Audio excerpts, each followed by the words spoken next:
Good morning, everybody, and hope everyone is well and staying safe, staying healthy. And unfortunately, we won't be able to be live in the synagogue for the next at least another week or two. We'll see how we go with here. But in the meantime, I know you were expecting to have, I think, Reverend Zwarnstein this morning, but because of everything happening, I actually didn't take any leave. And not only that, but I am stuck in my home, not only in my home, in my room. I have to isolate because somebody came in I came into contact with somebody. We will, you'll be blessed to have me in the next couple weeks. I know those of you we're going to be presenting, we will hopefully still be able to do that, but we're going to need to discuss how that's going to work because we may be doing this over Zoom in the next couple weeks. But in the meantime, and more importantly, we are really blessed and very lucky to have with us today, Eman Amasha. She's a spokesperson and attaché for cultural and academic affairs in the embassy here in Canberra. She's going to be, just a little bit about her. She was born back in 1978, and she has her degree in English language and literature from the University of Haifa. And she also studied art as well, which will come in part of the discussion later. She used to teach English and also in different schools, and also in the Druze villages. She also has been heavily involved in creating dialogue and relationships between different communities, specifically earlier on a program called Dialogue between Israeli, Arab, and Jewish students, which included fostering direct dialogue, coexistence, discussing the Holocaust, and also taking students, bringing students, from Germany, going to Germany, and bringing students from Germany to Israel. She has a lot of other things that I'd really like to discuss, but I'm going to leave her to just share with that because those questions are going to come up as she tells us a little bit about her fantastic story. Most importantly, Amasha Eman has been here in Australia for the last couple of years, and she's been in the foreign ministry since 2011. Most importantly, she is the second Druze woman to serve as an Israeli diplomat. She's been in Latin America, the Middle East, peace process. She was most recently posted as the deputy ambassador to Bulgaria. So many other things that, Eman, I'm sure I'm not covering all of them, but like I said, in the course of our conversation, they will come up. And welcome, and thank you for joining us. Thank you for having me, Rabbi Rafi, really. I highly appreciate it. And good morning to everyone else joining us this morning. As we're going to be chatting, we're going to do slightly different. If you have any questions, feel free, please, to put them in the chat. What we're going to do, though, more is Eman and I are going to be having a little bit of a conversation. I'm asking her some questions, and then we'll leave plenty of time, I promise, plenty of time for questions at the end. All right? So if you have any questions at all, just pop them here in the chat. I will have a look at them, and when we come near to the end, unless they're specifically relevant to what the questions that we're asking, but otherwise, we will kick it off. So first of all, as I like to do, as I mentioned briefly, Eman is not only Israeli, but she's also a Druze. And some of us may not be completely familiar or knowledgeable about the culture of the Druze, where they're located.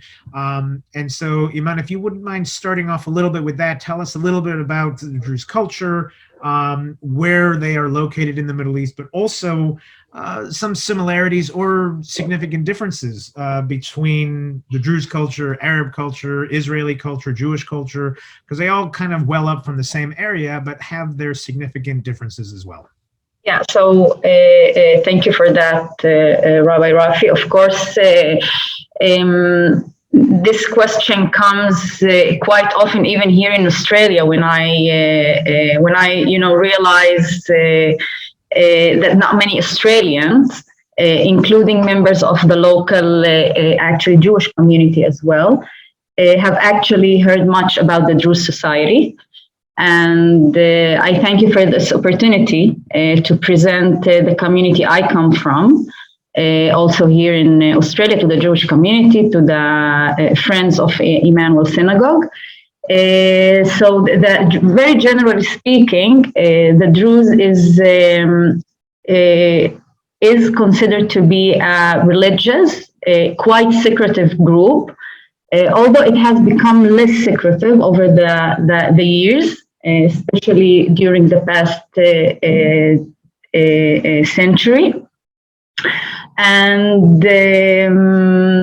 And we are self-identified as Unitarians, if I may use this word. This is actually what means monotheists. And many of us actually would rather to have this definition, this name, rather than and not by the name Jews, because it is believed that this name was given to us by mistake, a historic mistake, after a leader from the Fatimi period, around 1,000 years ago, and who is labeled, according to our tradition, as a kind of heretic. So we would rather, we're happy with, we are identified as Jews, but we'd rather to have also the definitions and the names of Unitarians, monotheists. In Arabic, it's called muwahidun. Anyway, so Jethro of Midian, who might be also referred to as Prophet Moses' father-in-law, is one of our spiritual founders, and actually he is a chief prophet as we perceive him. And the Druze religion is based, among other things, also on the teachings of Akhenaton, which goes even farther back in the history. So, as well as of the Greek philosophers, when all of these teachings actually has one thing in common, as we see it, as we perceive it, which is to advance and to promote the idea of monotheism.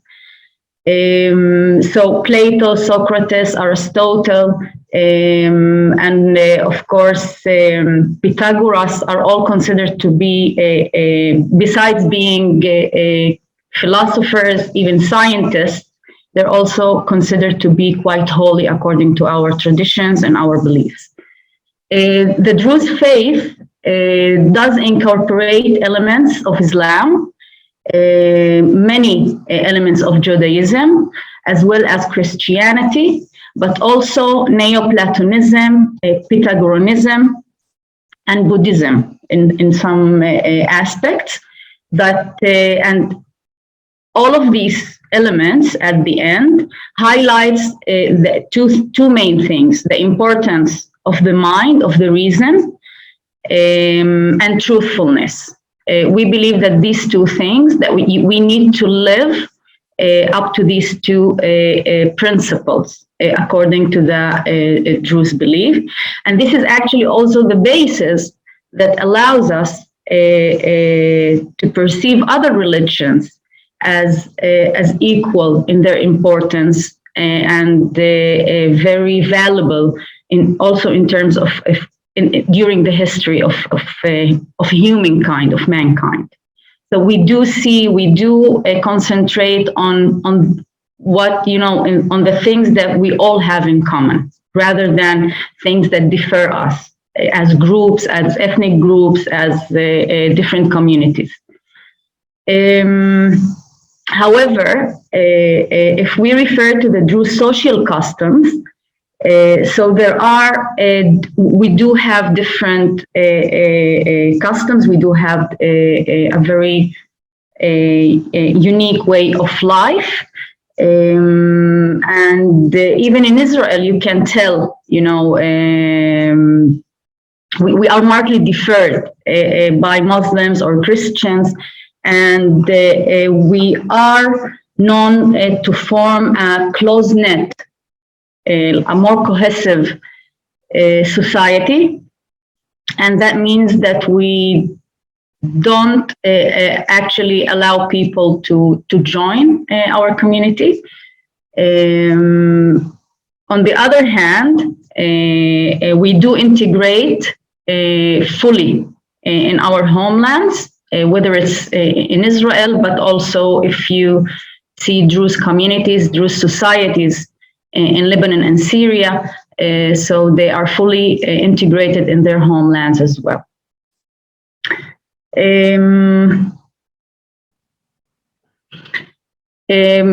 It is important to mention, Rabbi Rafi, that despite the fact that we are quite small in numbers, so for example, in Israel, we're only 2.2% of the general population in Israel, we managed to play very important roles in our country, also in Israel, and in shaping also the history of the region of the Middle East.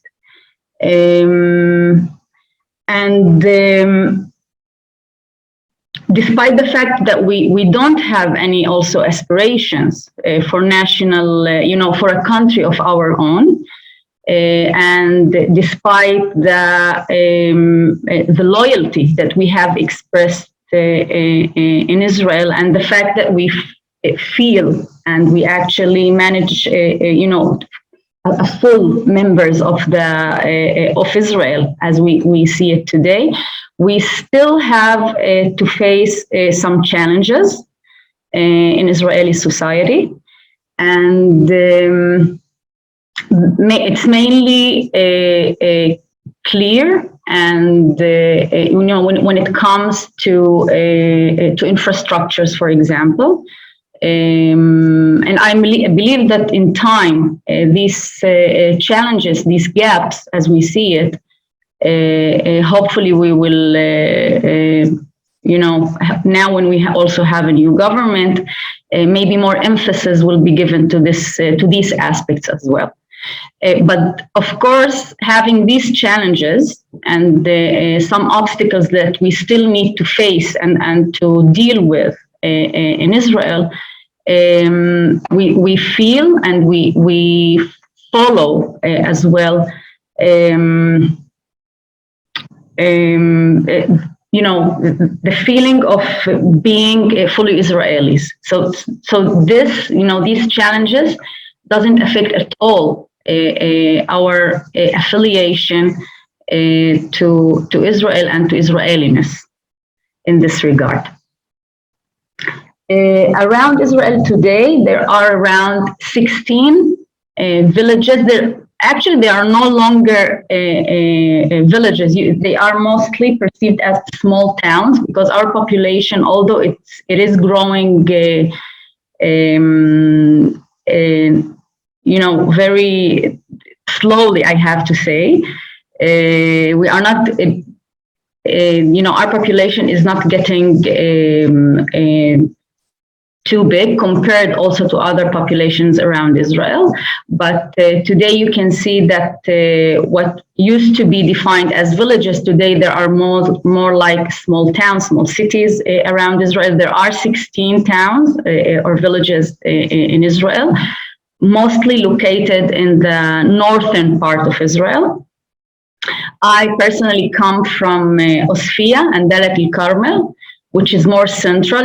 It's closer to Haifa, to Tel Aviv, but the majority of other Druze towns are located in the northern part, Galilee. We do have also 4 Druze villages in the Golan Heights. So basically, it's more it's in the northern part of Israel. And some of these villages actually are also mixed. It's like mixed villages. For example, Osfia, the village I come from.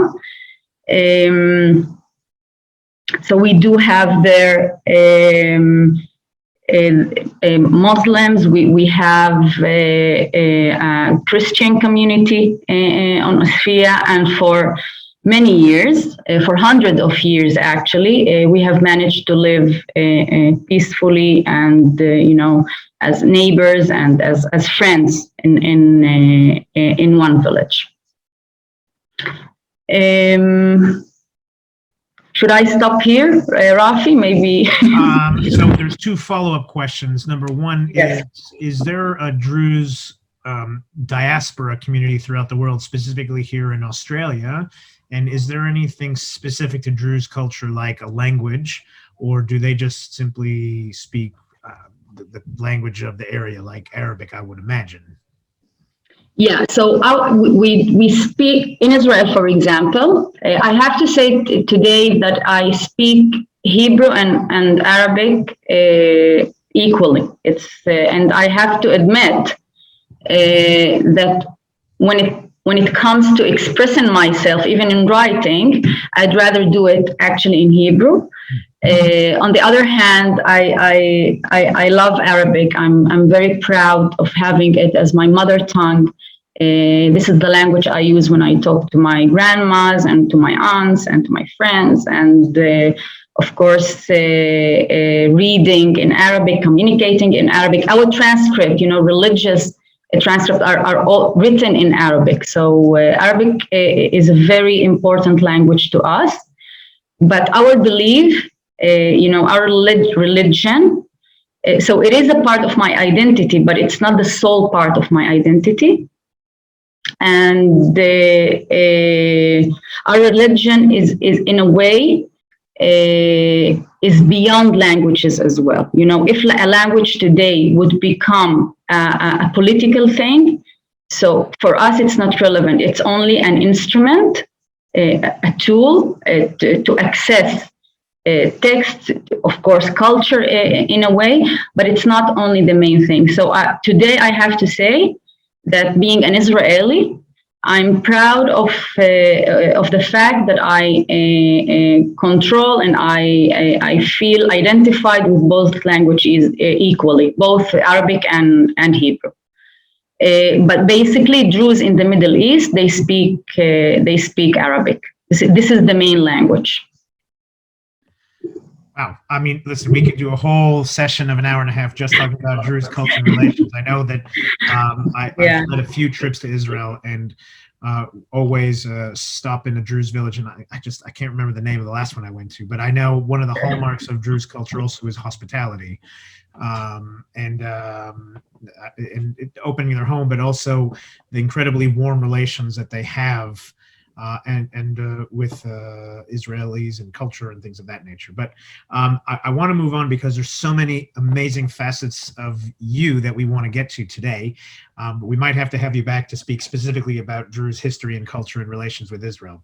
But I mentioned briefly before in your bio that you had studied art, and one of the things that you did.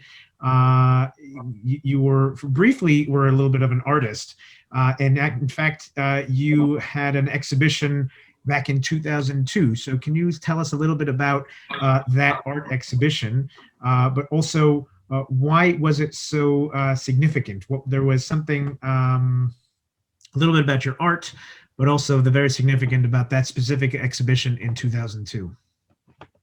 So first of all, I'm very happy to say that since 2002, 2003, when I had my very first exhibitions back then, after graduating from the University of Haifa, after finishing 4 years of art studies and English literature studies as well. It was a combined degree.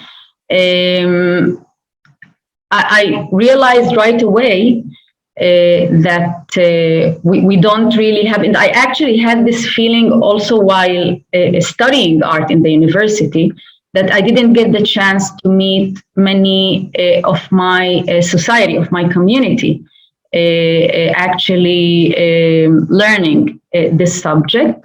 And it goes to one main reason that we're talking about years when almost no budgets were allocated or invested in this regard. So I have to say, and it's a sad thing, today when I see my three children, I have twin daughters at the age almost 16, and my son Dean, he's 12, and I see and the three of them have enjoyed different education systems in Israel and abroad as diplomats, and I see how much has been invested in actually in art studies, in culture, and this is not something that I enjoyed as a child myself, as a young student myself.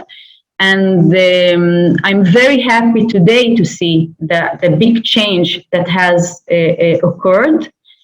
Also thanks to a change in our cultural perception and priorities, but also to see that more and more budgets, more and more resources are directed into this very important aspect of life. So when I graduated, I realized that I'm actually the first to do it, and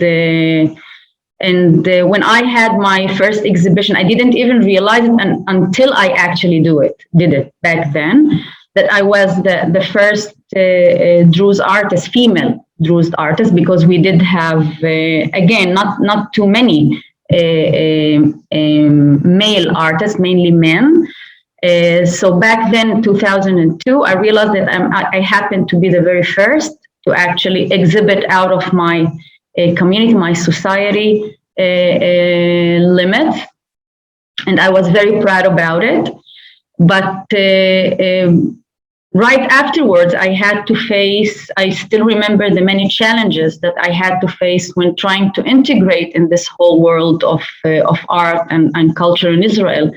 Because even when it comes to that more general population, Israeli population, it was quite restricted to some elites in Israel. Even today, culture and art is usually restricted to some to very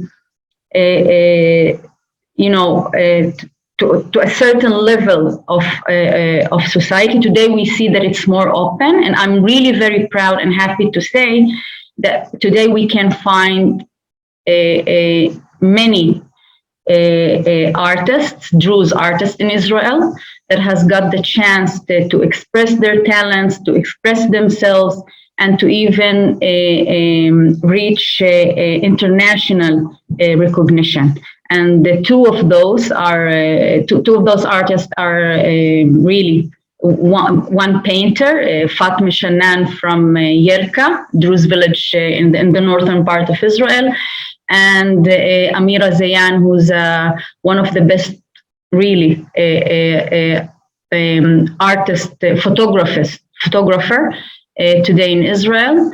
And they have got the chance also to exhibit in the best museums and galleries around Israel and also abroad, as I mentioned.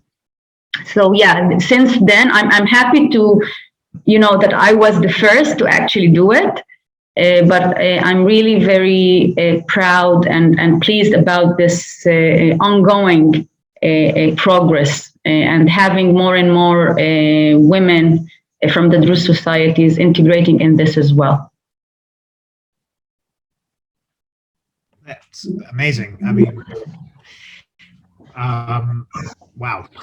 Again, I think in the lead up to this, I was amazingly almost overwhelmed with all the amazing things Eman has been up to. And so I think we're going to have to bring you back for 3 or 4 different sessions to talk about all these different questions and facets of your life. But the next chapter that took you after a little bit after your art career, if you will, was eventually you went and got your master's in political sciences and then joined the foreign ministry in 2011.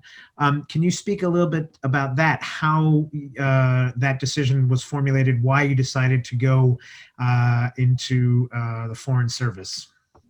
Yeah, so it was actually, I mean, first of all, I was fascinated by this whole position of becoming a diplomat, although it was quite a coincidence that I even was, introduced to this whole option of having this career. It was and even if it wasn't, as I say, as I defined, a childhood dream of mine to become a diplomat. Once I understood that the potential of this position and what I can learn in the process of becoming and of being a diplomat, I decided that this is something that is, of course, worth trying and going for. But again, it wasn't like something that I've dreamt about as a child. But I'm really happy that I ended up where I am today. I'm very proud to be an Israeli diplomat, and I think that this is the kind of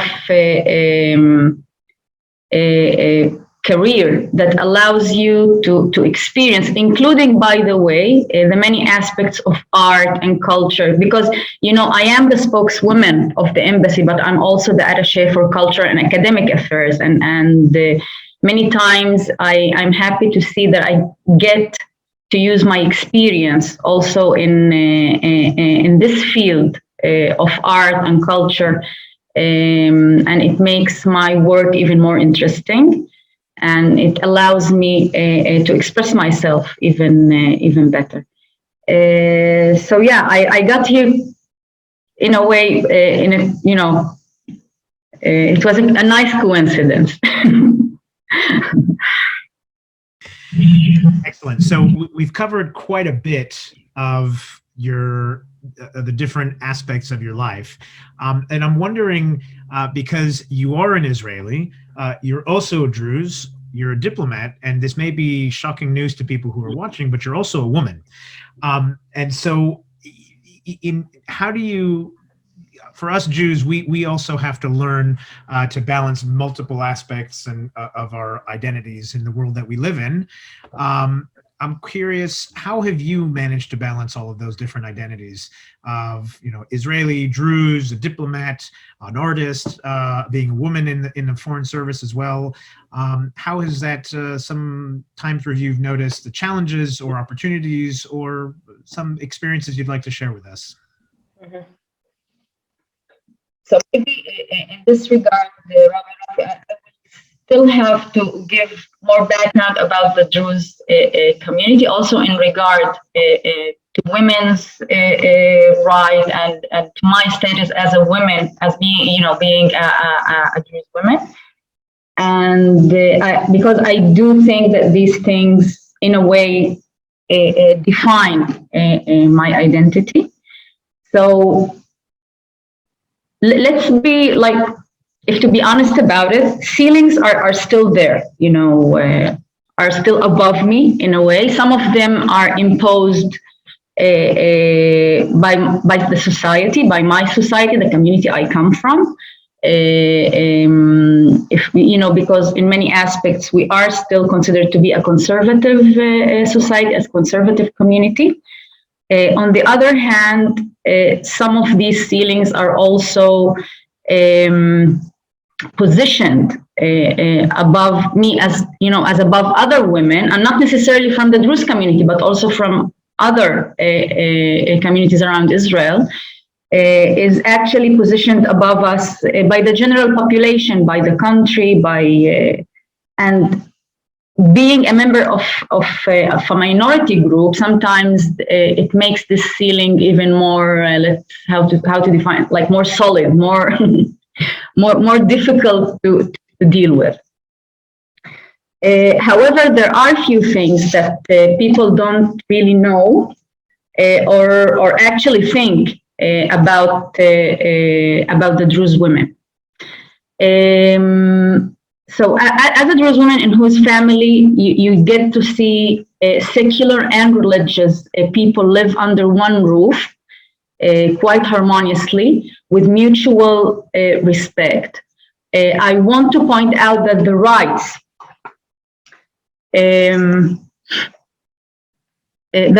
and status of the Druze women are enshrined in our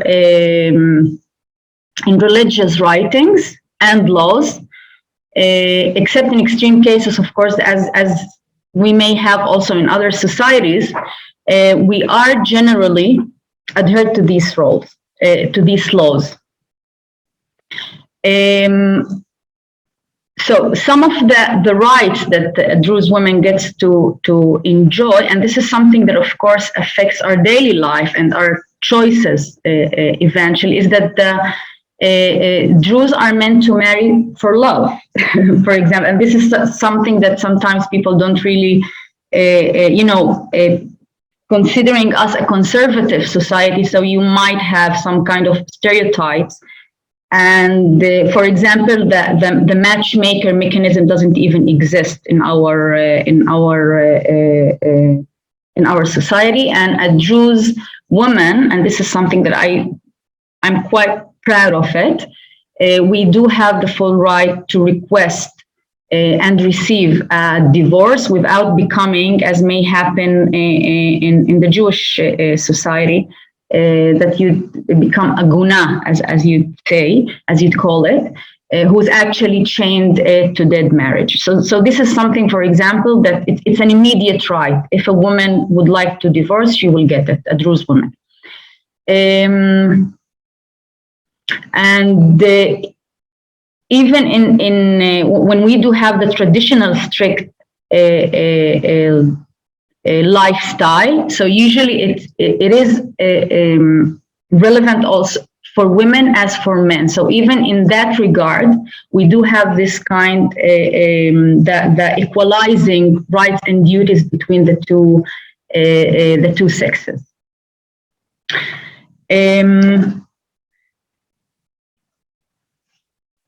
But I don't,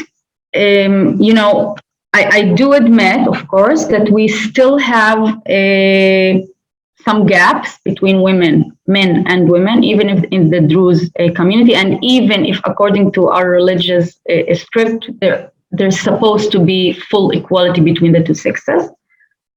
And of course, it frustrates me for a certain extent.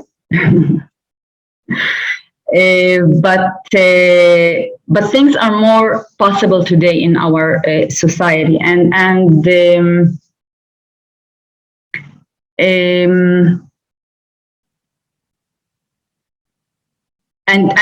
today you can see many women actually doing what has been until recently considered like the impossible. So you'd see women pioneers, not only in diplomacy, but also in other fields of life. So we have doctors and we have actresses, something that you couldn't find until a few years ago.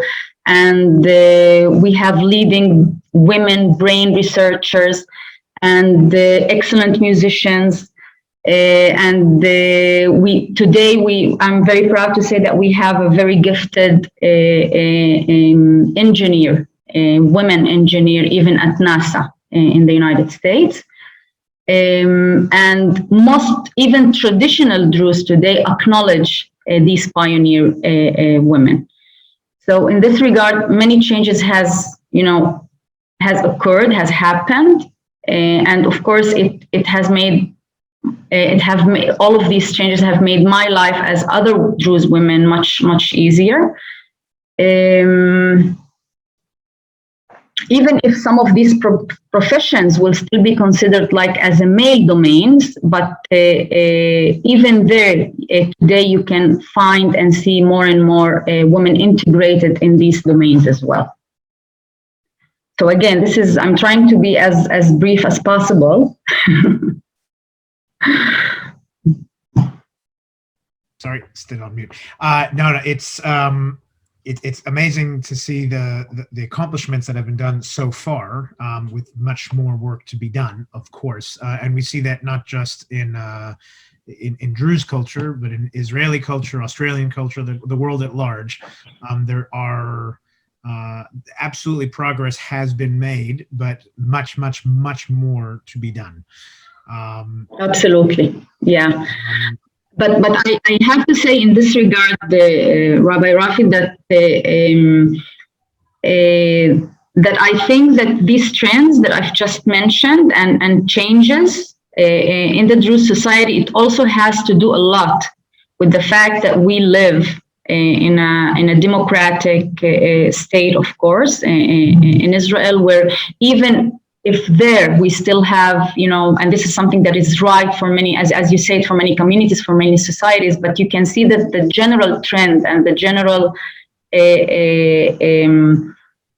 process is to allow women to reach more senior, and now even with the new government, we do have 8 women ministers in that has just been appointed, and I think that they all, all of these things go together. So when the general status of women in Israel is improving, that means that also women from minority communities will get to enjoy more freedom and more rights and more, of course, and more opportunities.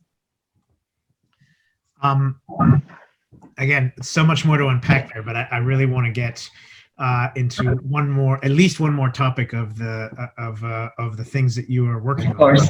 And we'll probably circle back. I can see there's a lot of good questions in the chats. We're going to come to those as well.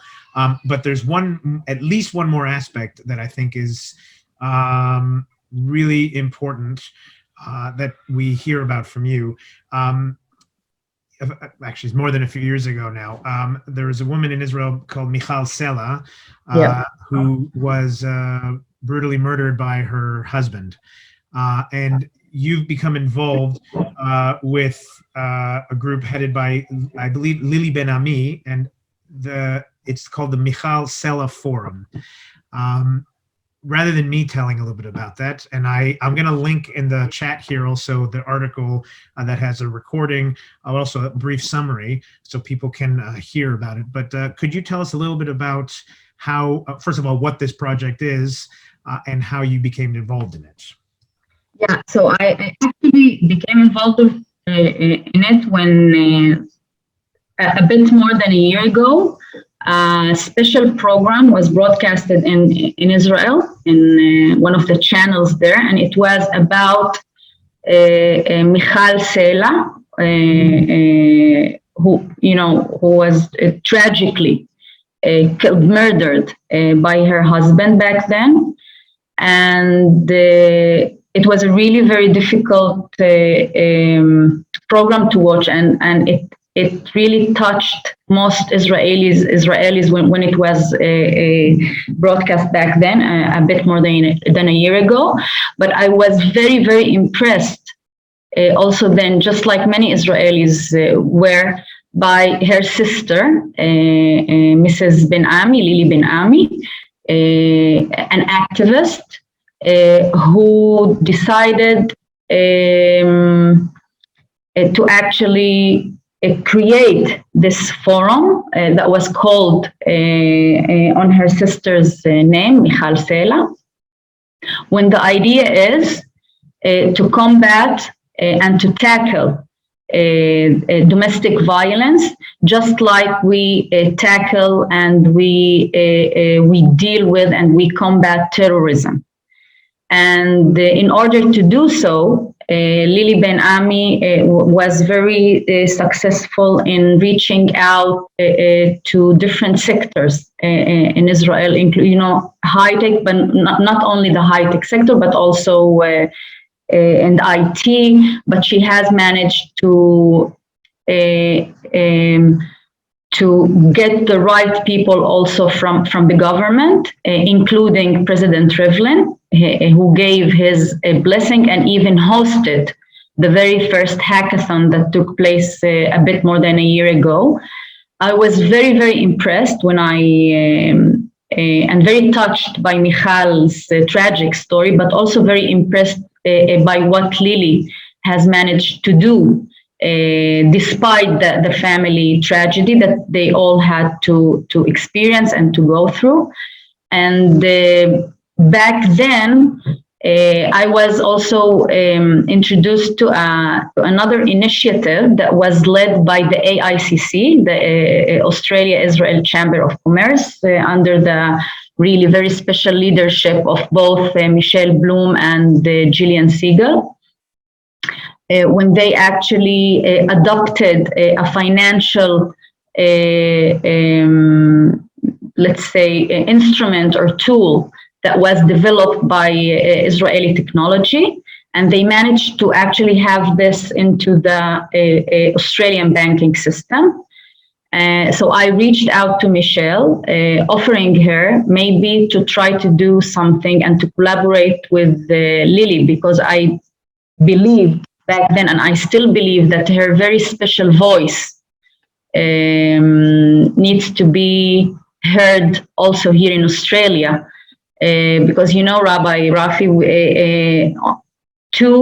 if I'm not mistaken, 2 Australian women are killed on a weekly basis, you know, are murdered by their spouses, you know, victims of domestic violence. And the same actually is for Israel. So we do share this challenge, and we need to share other than that. We need to share opportunities. And I believe that that Israeli innovation, Israeli technologies, Israeli initiative, as was very well presented by Lily, could also be, could also be very helpful here as well in Australia. And I do hope to have a collaboration between the countries, between the two sides, also for the long run.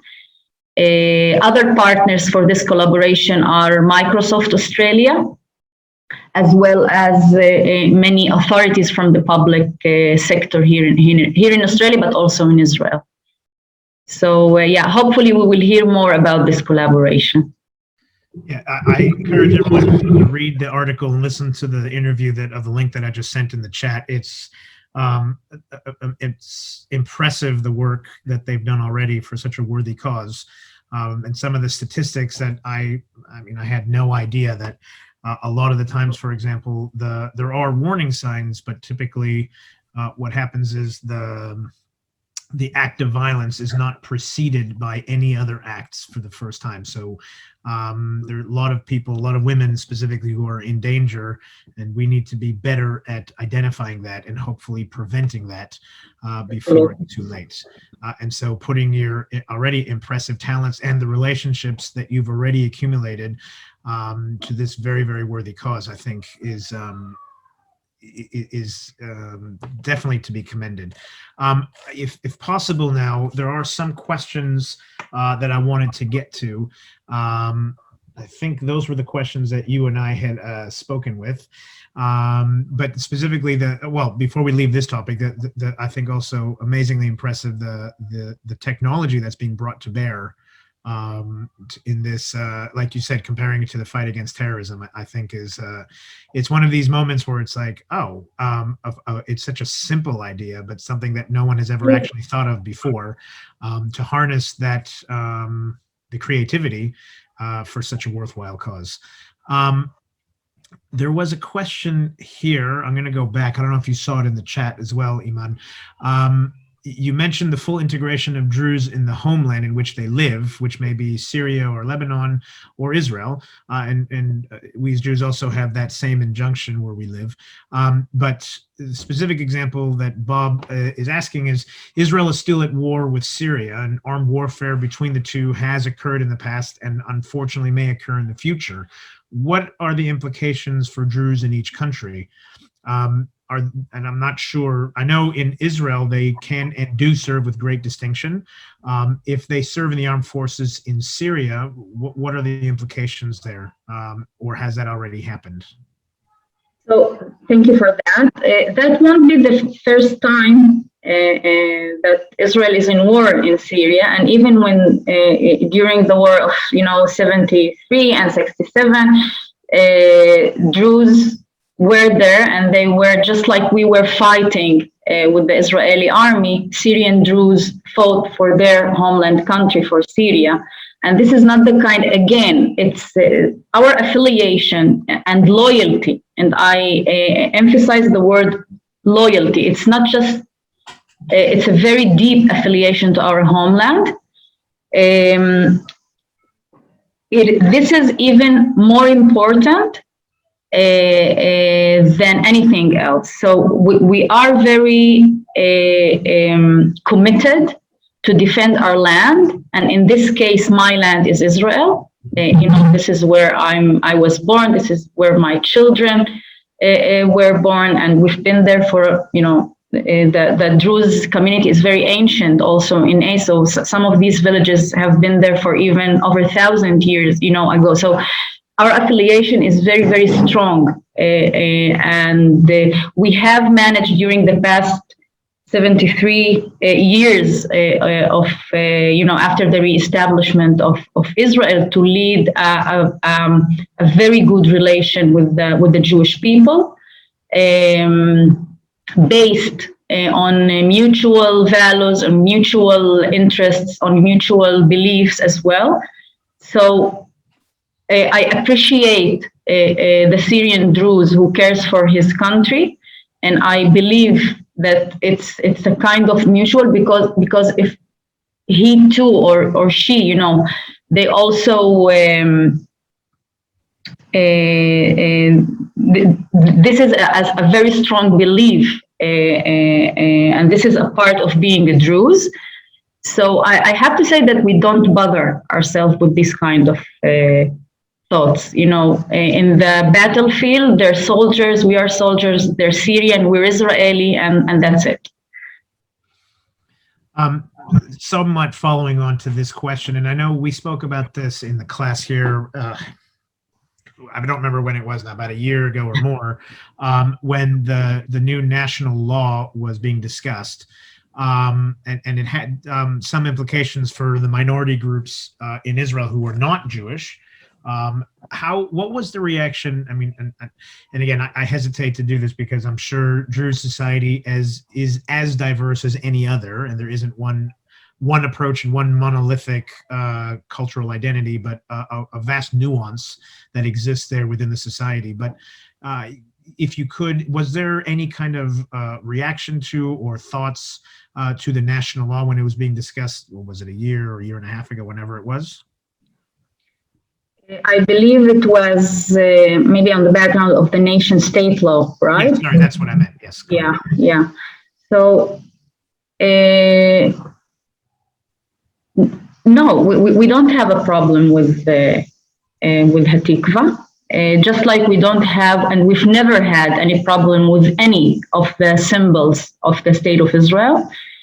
And when I sing the Hatikva, I sing it with a lot of pride, and I'm happy to do it. On the other hand, and this is something that we all should be more aware of nowadays, that the younger generation, and this is something that it's only it's understandable as well, that the younger generation has become, and compared to the older generation, are more critical and are more demanding. And it was mainly the nation state law, and the whole debate around that at some point also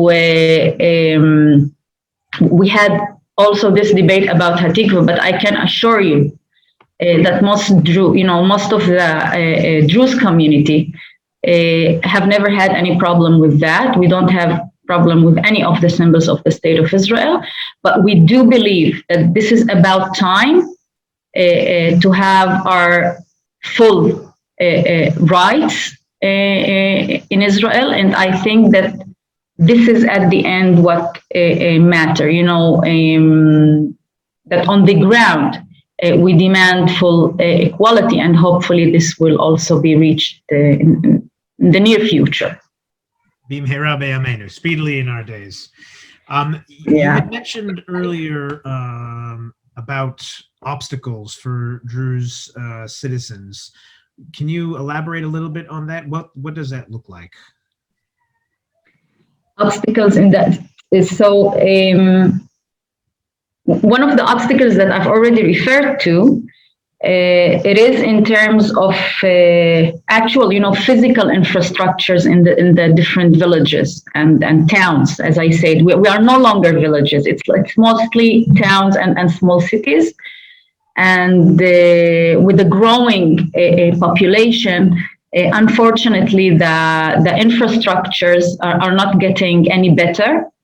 It does go back to some internal reasons of our society, taking into consideration that it is still quite traditional, tribal in some ways, even in the way we elect our city councils, and this is something that I hope we'll get to see it changing. And in some places, it has already changed. That you get to see people from smaller families, as we say, or from smaller tribes, if I may refer to this, heading and being elected, even including women, something that we haven't seen, in the past. So we get to see very positive trends and changes happening. On the other hand, we still suffer from a deficit in most city councils. The budget allocated to neighboring Jewish towns or cities are not necessarily the budgets we get in Druze villages and towns. And this is something that is still very, very apparent. And you can see it, you can feel it, Rabbi Rafi, even if you get, to one of these villages, you can tell that you are in a Druze. So on one hand, the Druze people today in Israel feel, as I say, they are fully integrated in all walks of life, all fields of life, and they are playing a very important role in the Israeli society. On the other hand, and this is like the kind of gap that we all need to overcome, that when coming back to our towns, to our villages, we still need to suffer of many challenges, and that I think that in a highly developed country like Israel, it needs to change. It must change.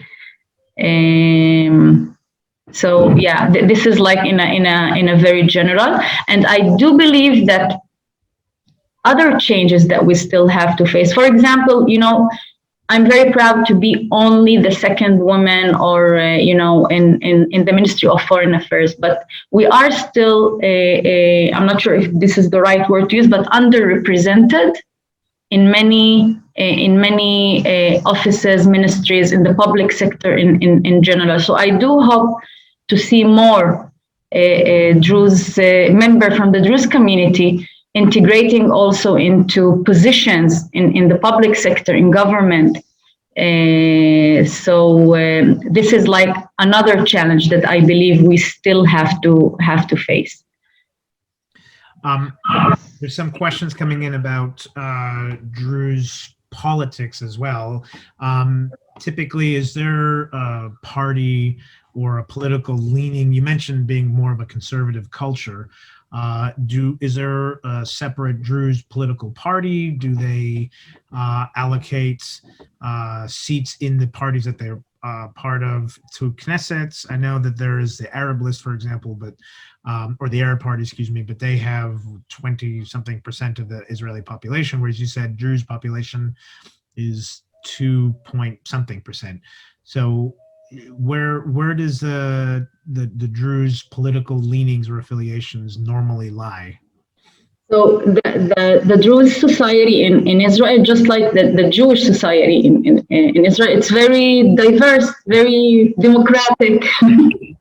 So you'd have people voting for the extreme left, but also for the extreme right, for like even for Shas and for the more ultra, even for you'd get to see some Druze people, voting for these parties as well.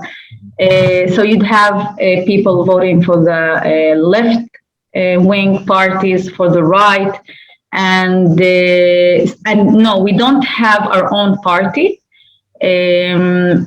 For years, we have now representatives in the Likud, but also in Israel Bitenu, with Yesh Atid, Yair's Lapid party. We were privileged to have also the first woman parliamentarian, Ghadir Mrih. Unfortunately, she chose eventually to leave politics. But for a while, we had her as a member of the Knesset as well with Yesh Atid. We got people also in Meretz, in left wing parties. So it is quite diverse, and it says a lot about the Jewish society that people at the end follow their own, affiliation or choices, and so this is like in many ways much like the Jewish culture, Jewish faith, or Israeli. Like you said, it's I love when people say, like, what do Jews think about this? Well, depends who you agree not to agree. That's like exactly. So lots of variety, even within Jewish culture. Now, I suppose following up on that, is there a connection with Jewish culture across the different countries where they are based? And is there a distinction in how the government, or sorry, the culture is evolving? Say the Druze culture in Israel under a democratic government versus Druze culture in other states where they are not. Do you see, or you even be aware of how that is affiliating differently? So again, I believe that their affiliation, Druze communities and societies in Lebanon and Syria, for example, and again, we are talking about much bigger communities than the one in Israel, and some of them are much older than the Druze in Israel. And they have managed to reach their balance with their homelands. And again, I'm not talking about, not politically speaking, but more, socially. And that's what I meant, more like socially. And the impression that we get, we don't have any relations with them, them being Syrian and us Israeli, when the two countries don't have any diplomatic ties, and we don't have peace, so we don't really communicate. And although the family now, the Amasha family, it's originally from Syria, and in Syria we're talking about hundreds of Amasha people, but still we've never been in touch with any of them. And as we understand, they have integrated fully in their homelands. But I do believe, and this is something that I allow myself to say, living under a democratic regime, of course, for sure, makes life much easier, and freedom of worship. And I don't think that there is any basis even for comparison between us to them. And I'm not trying in no way to say that they're, I believe that they have managed again to find the balance, to live a respectful life, and, despite the challenges that they have to face. But I think that living in a democratic state, it's a blessing. And I hope that they'll get to experience a more liberal, more democratic regimes themselves. I think that all humans deserve this basic right. In terms of society in Israel, the Druze culture, have you noticed a change slowly over time, being in a more open, liberal society? For example, we've seen in the Jewish faith or culture or wherever, in more as time goes on, more liberal ideals or more acceptance, things change, such as role of women, but things that are not as readily or seem to be obvious but not readily. So, like for example, number of children that are born have gone down, or things of mixing with the community, then intermarriage rates have gone up. Are those, does the Druze culture share those kinds of, I don't want to say concerns, but same kind of occurrences that are happening? So in terms of number, because you mentioned that, now in terms of number of children, it has gone down extremely. And today, the Druze community, society, and the Ashkenazi, for example, we share the same like percentage of birth giving, The birth, yeah. which is quite low. And we are talking about really a very extreme change, decrease in this regard. This, of course, goes back, first of all, to the religion belief that we don't have the pru or urvu, like the of giving. So we don't have it in our religion. By the way, for those who didn't understand pru urvu, that's the first command: be fruitful and multiply. Yeah, so we don't have that. You're supposed to have children that you're like, this is one of our commandments, that you're able to take care of, also economically speaking. So we don't have this kind of commandments, if I may say. But of course, the fact that we live also in a Western country, in a way, in Israel, this has also made this even more clear and possible. You know, living in the Jewish community, when most of them, you know, this is like the general perception of life. So of course, it has affected us as well in a way. Other than that, I have mentioned already, you know, I believe that Druze women today in Israel, despite the ongoing challenges and gaps that I hope that we'll be able to overcome, it has improved significantly. And this is, of course, thanks and due to the fact that we live in a democratic state. There's some other questions. I want to circle back to the work you're doing with the domestic violence. Do you have any connection with or association with the campaign here in Australia called the White Ribbon Campaign? And if so, could you speak to that a little bit?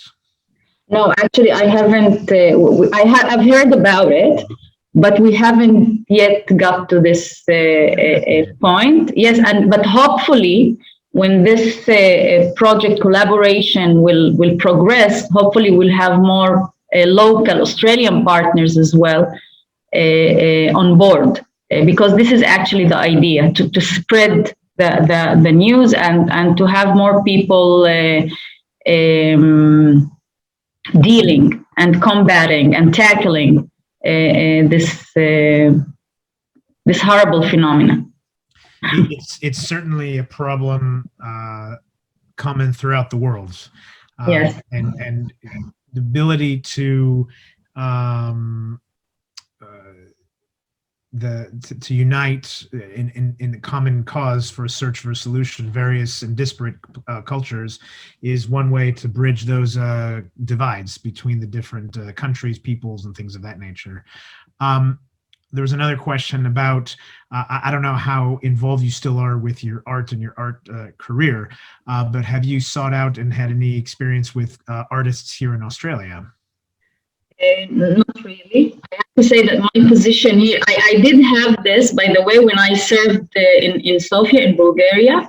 I was in a different position, and it was more possible also for me to be even to take part in some of the local exhibitions that took place there. Here in Australia, because I'm in a combined position and it's quite demanding, I haven't really got the chance to practice my my art, but hopefully, you know, I will. I'd be happy for that. So yeah, I didn't realize, by the way, that so you are the official spokesperson for the embassy and also the attaché for cultural academic affairs. Is that right? Yeah, I'm actually responsible for what we call public diplomacy. So it's also cultural affairs, academic affairs, but also the whole combat of anti-Semitism and preserving the remembrance of the Holocaust, for example. So we do a lot in this regard as well, leading and having exhibitions in this very important issue. So yes, I'm responsible for media. I'm the spokeswoman, but also the attaché for public diplomacy. Can you? So wow. So that all sounds like an incredible balancing act between the two things, and I understand when you're saying you don't have a lot of free time. So at the moment, the ambassador, it's actually not it's the acting ambassador. That's right. Yes, interim ambassador. Jonathan, Mr. Jonathan Pellet. Pellet, yeah, man, he was here in the synagogue a month or so. Yeah. Lovely guy. Yeah. So in your role then, as a spokesperson, and you said combating anti-Semitism, do you reach out to groups outside, obviously, the Jewish community here in Australia? How does that work? Are you speaking to organizations, to schools, universities, as we're seeing in the world around us, the rise of anti-Semitism? Yes. How has that, what's the strategy, or how do you seek to address that? So two of the main things that we have managed to do during the past few years is to have more exhibitions that raise awareness of this very important issue of both preserving, as I said, the remembrance of the Holocaust, but on the other hand, to increase, the awareness of combating, the importance of combating anti-Semitism. So two exhibitions that we managed to have in two of the state parliaments around Australia, and we hope to have the third very soon, is an exhibition called Diplomats Righteous Among the Nations. And it actually presented diplomats from different countries during, the period of the Holocaust, who actually saved Jews. Very inspiring stories. I have to say that it has been a very inspiring exhibition as well, and many people from many different, including of course foreign embassies, but not only, has interacted with this this exhibition. I identified with it, and hopefully, as I said, we'll have it in Victoria sometime soon. The restrictions, the COVID restriction has made things much slower for us, but I'm sure that we will manage to find the time for that as well. And another... if I could also on that, some of you may not be aware, but we had that very ceremony in the synagogue about what? About a month or so ago, something like that? Yes, absolutely. We had, as I recall, the ambassador from Poland. Was it Serbia also? No, it wasn't Serbia. Yeah, I think it was Serbia. Yeah, we had few representatives from Consulate General that we have in Sydney. Mm-hmm. So many consulates sent representatives from their sides, and they attended the ceremony, and it was a righteous among the nation ceremony. So every once in a while, we give medals and certificates to families of people who were recognized by Yad Vashem as righteous among the nations. And we've had, during the past 2 to 3 years, we've had almost 4 ceremonies of the kind.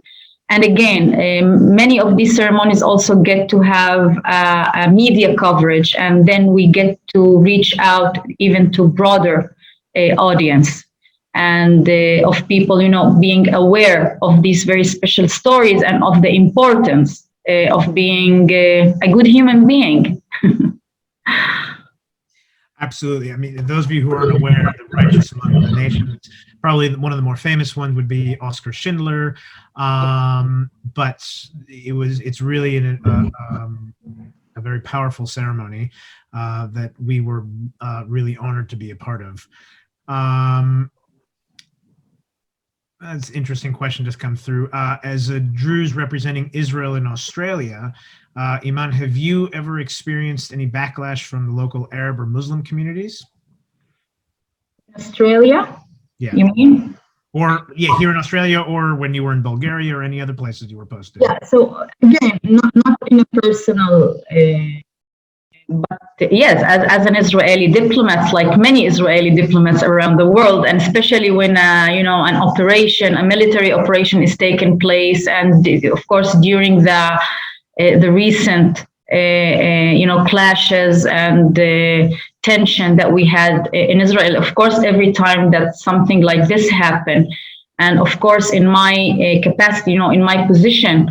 One of the main things that I do is actually talking to the media, and so of course in this regard, here and there I may get also personal, but usually it's more, it's more because I have to deal with what any other Israeli diplomats has to deal with, and not it's more on that level. And I haven't really got the chance actually to meet Arab communities from different countries, but I'm very happy to say that after the signing of Abraham Accords, so now our relation as an embassy, but also as diplomats, with the embassy of the UAE and with Bahrain and Morocco. So of course it's going in a very good positive direction. I wanted to bring up also, because we barely touched on it, your experiences in your the dialogue group that you were part of. I think it was in your academic studies. Were there any especially memorable moments, either on your trip to Germany or bringing the students from Germany to Israel in that dialogue program? What was very special about that group is that really it included Israelis from different ethnic and cultural backgrounds. So we did have Arab students, Druze students, Jewish students, and then when getting to Germany, and for most of us, it was the very first time to be presented and introduced in a more direct way to the whole story of the Holocaust. Standing there in concentration camps, and it was really a very special, shocking experience. And this is something that has affected me personally, but also in a way that I always tried, even in the years to come, try to find different opportunities to promote this kind of dialogue and conversations on, also first of all within my community in the Druze society. I was, after graduating from university, I was a English teacher for a while, for a few years. And even then, I was very involved in some unique projects that some of them I initiated in order to, to make this dialogue even more, even stronger. And also interacting with other, with people also from the Arab, communities and neighboring cities around us. So I think that was the most special thing, seeing people from different ethnic groups, cultural groups, identifying with the whole, with the tragedies of the Holocaust as a universal issue of most, of the highest importance.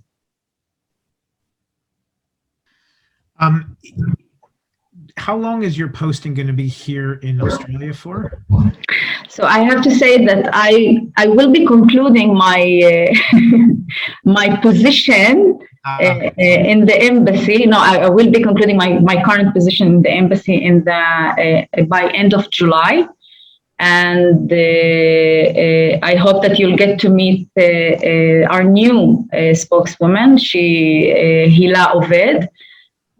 So she will take over end of July, but I will still be here. I won't be coming back to Israel because my husband Safi, he's the defense attaché to Australia, and he still have more time. He still have more time to conclude his position. So I'll be like, I'll give him time to finish, and then we will head back to Israel, back to the ministry. So in your time here, what would you say is your most memorable or greatest achievement, something that you really will look back on fondly here in Australia? First of all, really, the whole issue of raising awareness of the importance of combating anti-Semitism. And I think that this is a problem that unfortunately, that the Jewish community will still have to face here in Australia, but also embassies around the world. And we have witnessed really a quite extreme increase in this regard. So I'm very happy that we've initiated some interesting collaboration in this regard, and I can see this going on also in the near future, in the next few years, and I'm quite proud of that as well, having had this exhibition, especially the diplomats among the nations that really got very positive comments. And we felt that we have managed to reach to people from different backgrounds, from different, of different positions. And another thing is that, combating anti-Semitism and combating domestic violence. I think that anything that promotes women's rights and women's safety, especially nowadays when when all countries seem to share the same challenges in this regard, I'm very, very proud. Maybe if I manage to assist in initiating a kind of collaboration in this regard. So yes, this is something that I'm very happy that I was part of, and I really hope to see this, progressing. Wonderful. I'm seeing that there are questions of start. Oh, there's another one. There's an Israeli artist, Sarah Atzmon, a survivor herself, and she paints about the Holocaust and exhibited in several different countries. Would that be something that the embassy maybe, or not necessarily her specifically, but some kind of exhibition that would be brought here to Australia?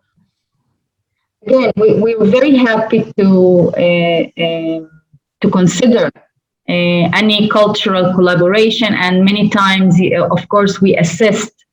The embassy assisted with bringing Israeli artists and Israeli, from different fields of culture and art to Australia, because this is a part of what we do, presenting Israeli culture, Israeli art, and we do have wonderful artists also in this regard. So yes, we are happy to consider any kind, collaborations also in this regard. Here's an interesting question also. This is from Miriam. It seems that the Druze are in a unique position to act as mediators between Jewish Israelis and the Palestinians. Do they in fact play any role in that, in the negotiations, stroke conflict, stroke history of what's unfolding there? Okay, as I said, we have fully integrated almost in, and of course in the army as well. And so, for example, I'd give a more personal example. So Safi, my partner, he's of course now the defense attaché to Australia, but for years he was also he was a very senior officer in the whole liaison also to Jordan, to Egypt, and sometimes, but also to the northern, border with Lebanon. So, you'd get to see many people in his position, even nowadays in the Israeli army, but not only, also in governmental and relevant ministries and authorities. I do believe that the fact that we kind of share cultural similarities and of course the language, which is like as a mother tongue, of course that it makes things, maybe it makes us more valuable in this regard as well. But not only, so but we're always happy, to. Yeah, I think to put it in a different way so people understand. Yeah.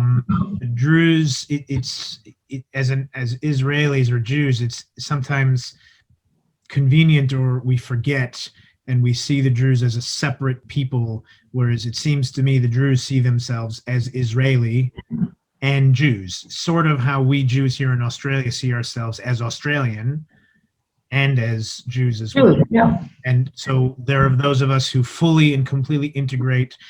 Some of us have served in the armed forces, some are doctors, lawyers, and no distinction whatsoever. And you ask them, their first loyalty, their first identity will be Australian, proudly displaying their Australian passport. And I think it's important to remember that, as there is a very great similarity to our lived experience as Jews and Absolutely. the Jews' experience in Israel. Would that be accurate? Definitely. Yeah. Definitely. This is the most accurate. And yeah, it makes my life much easier. No, exactly. And I think it's fascinating because many of us have never really understood. We hear about the Druze and how they are in the army and they serve, but it's I suppose we inadvertently as Jews experience or to think of or describe the Druze as other cultures describe Jews living in their society, not really fully understanding that Druze are completely and totally integrated into Israeli society, not just by choice, but also by the dictums of their culture, that they are commanded, just as we are, to fully and completely integrate and to be a productive member of that society. Exactly. I think having someone of your stature and your eloquence to describe that and to share those challenges so we can really understand that. And I think it might take a few more times, but I think it's really, really, really important for us to keep being told that, to keep experiencing that, because otherwise we keep falling back on that in the gentlest way, ignorance, not in a willful sense, but we just don't really understand that because our cultural experience or our lens that we see Israel is not necessarily as accurate as it could be. And that's partly the reason why we have this forum. So thank you for enlightening us and allowing us to really see that. Thank you for allowing this opportunity for me as well. I highly appreciate it. It's our pleasure. Always happy to have someone as accomplished as you in the various different facets of everything that you've done, from art to the role that you build in the foreign ministry, dialogue, and especially the work, well, not especially, but also the work with the women's domestic violence. If I may, on behalf of the synagogue and behalf of all of us here, thank you, Eman, really from the bottom of our hearts, to take time from your obviously very, very busy schedule to make time to share with us some of your story and some of the fascinating, enlightening moments of your story and your career and the work that you continue to do for all of us Jews in Israel, representing us and speaking for us to the highest levels of government here in Australia. Thank you, Rabbi Rafi, really. And I'd like to thank Emanuel Synagogue also for the many collaborations that we managed to have with them during the past year, and Vir Marina, who's always there for for us, for me and my staff, for Ronit and Alex and in the embassy. We highly appreciate your time and hers as well. Thank you very much. We appreciate that. I know Marina was lurking on the call at some point. I think she may have had to get off already. But absolutely pass that along, and we know. Thank you. All the different programs that we have, we've called and always been there. So on behalf of everybody here, thank you so very much for your time. And we look forward to hosting you again. If you have another chance in the future, we'd love, there are so many more questions about Druze culture and history and heritage that we'd love to be able to hear some more about. So my pleasure. Have a wonderful day, everybody. Thank you very much. And we look forward to next week. We will speak to you all very, very soon.